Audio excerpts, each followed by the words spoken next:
Nous continuons notre série d'études dans la série justement Code Zoé. Zoé veut dire la vie éternelle.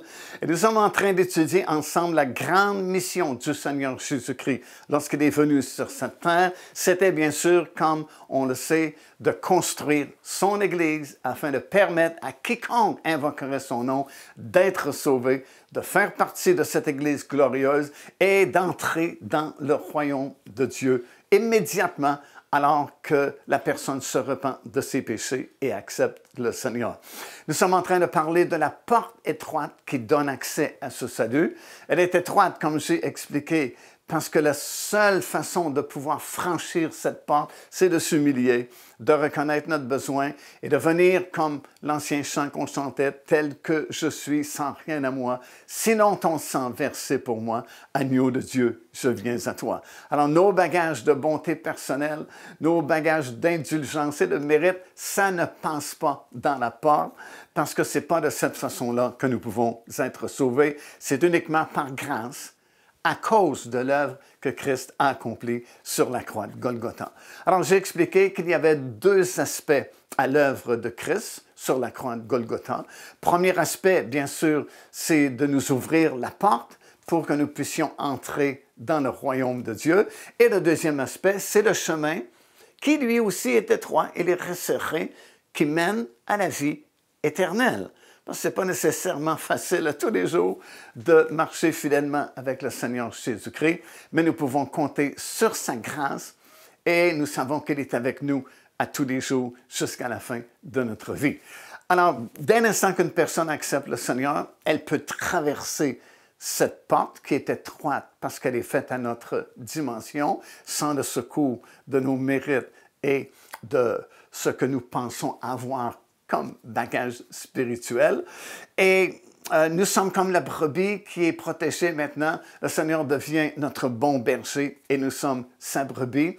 Jésus lui-même avait dit, « Je suis la porte des brebis et si quelqu'un entre par moi, il sera sauvé. » Et vous savez, en Israël, les bergers, habituellement, lorsqu'ils rassemblaient les brebis, ils les rassemblaient dans un lieu, un abri, et il n'y avait qu'une seule porte.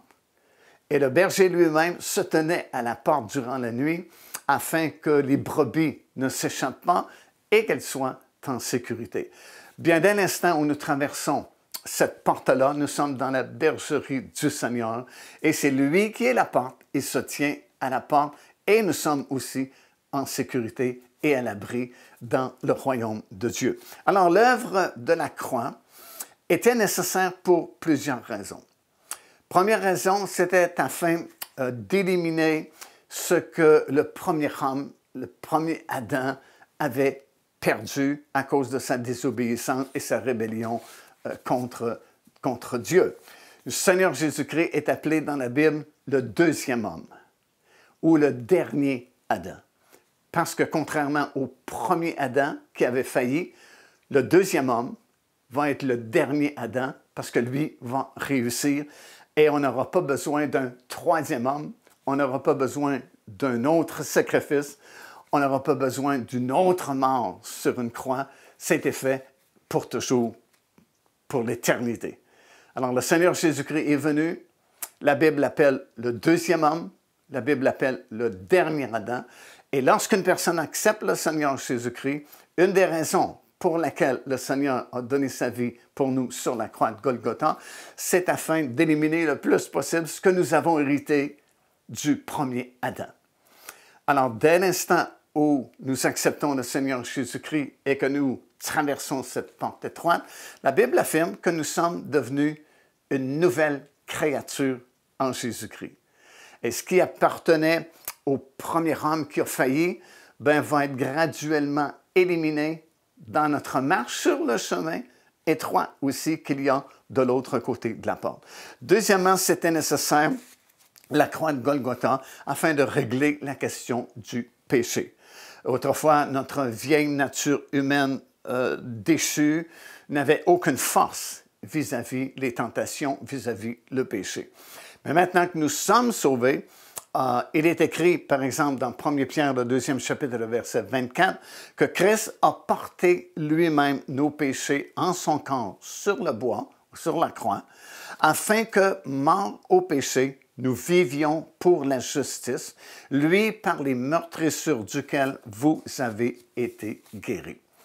Troisièmement, la croix de Golgotha était nécessaire. Le sacrifice du Seigneur Jésus-Christ était nécessaire afin justement de nous communiquer cette vie éternelle, ce Zoé qui nous est injecté dans notre esprit par le Saint-Esprit au moment de la nouvelle naissance. Dans Romains chapitre 6, c'est le verset 23, ça dit ceci, « Car le salaire du péché, c'est la mort, mais le don gratuit de Dieu, c'est la vie éternelle en Jésus-Christ, notre Seigneur. » Jésus lui-même va dire plus loin, c'est dans l'Évangile de Jean, dans le 10e chapitre et au 10e verset, sûrement un verset que vous connaissez bien, que vous connaissez sans doute par cœur. Ça dit, et c'est Jésus qui parle, « Je suis venu afin que les brebis aient la vie et qu'elles soient dans l'abondance. » Alors déjà, en traversant cette porte étroite, nous recevons Zoé, la vie éternelle. Gloire à Dieu. Quatrièmement, l'œuvre de Christ était nécessaire sur la croix de Golgotha afin d'effacer, ça c'est puissant, écoutez bien, afin d'effacer l'acte des ordonnances qui nous condamnaient. Avant d'être sauvés, nous étions sous la condamnation. Pourquoi? Parce qu'il y avait un acte d'ordonnance, autrement dit, des commandements que nous n'avions pas obéi, auxquels on n'avait pas obéi. On avait désobéi au commandement de Dieu. Alors, il y a un acte des ordonnances qui déjà nous condamnait. La Bible dit ceci, c'est dans Colossiens, 1er chapitre, verset 14, parlant de l'œuvre du Seigneur Jésus-Christ sur la croix de Golgotha, ça dit, « Il a effacé l'acte dont les ordonnances nous condamnaient et qui subsistait contre nous. Il l'a détruit en le clouant à la croix. » Lorsque le Seigneur Jésus-Christ est mort sur la croix de Golgotha, il venait d'accomplir l'acte des ordonnances qui nous condamnaient. Il venait d'accomplir toute la loi de l'ancienne alliance qui nous condamnait parce que nous avions péché, nous avions désobéi à ses commandements. Il a pris sur lui la punition de notre désobéissance afin de nous donner le pardon et de nous donner la vie éternelle.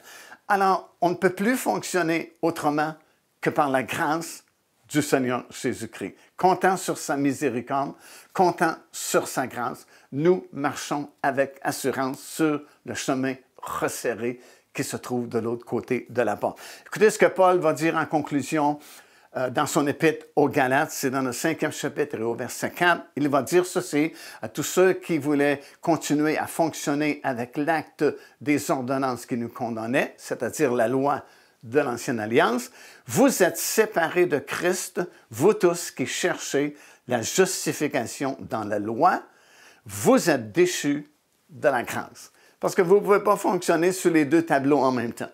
Ou bien vous continuez avec l'acte des ordonnances qui nous condamnaient, ou bien vous fonctionnez par la grâce du Seigneur Jésus-Christ. Et Paul dit à ceux qui voulaient retourner à l'acte des ordonnances qui nous condamnaient, il dit, ben, vous ne pouvez pas avoir les deux. Si vous retournez à cela, vous êtes déchus de la grâce. Alors, entre les deux, mieux vaut choisir la grâce du Seigneur Jésus-Christ, parce que seule la grâce de Christ peut nous pardonner, peut nous sauver, peut nous faire demeurer fermes jusqu'à la fin. Soyez abondamment bénis au nom du Seigneur Jésus.